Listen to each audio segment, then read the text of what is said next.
এখানে অঙ্কটা বলেছে what is the total number of 3 digit number divisible by 7। তো 7 দ্বারা বিভাজ্য 3 অঙ্কের মোট কতগুলি সংখ্যা আছে? তো আমরা জানি 3 অঙ্কের সংখ্যা শুরু হচ্ছে 100 থেকে, ঠিক আছে। এটা যদি ভাগ করি, 7 দিয়ে ভাগ করলে কত হচ্ছে? 7 14 98।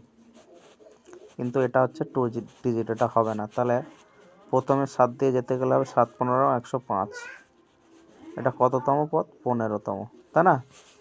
আর হায়েস্ট কত আছে? 999, 3 অঙ্কের সংখ্যা।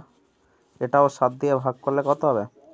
7 একে 7, 2, 4 7 28, 1 9, 7 দুগুণে 14, বিয়োগ করলে 5। তো বিয়োগ করলে হচ্ছে 5। তো টোটাল সংখ্যা হলো কত? 142। কিন্তু এখানে শুরু হয়েছে 15 থেকে, তাহলে বাদ যাবে কটা? 14টা বাদ যাবে, তাই না? এই 14 পর্যন্ত 98, এই 14টা তো বাদ যাবে। তাহলে 142 থেকে 14 বাদ দিলে কটা হবে? 8 4 12, 2 আর 2 4, 128। মোট সংখ্যা আছে 128। তো এখানে কোনোটা অপশানে নেই, তো নান অফ দিস হবে। Thanks for watching.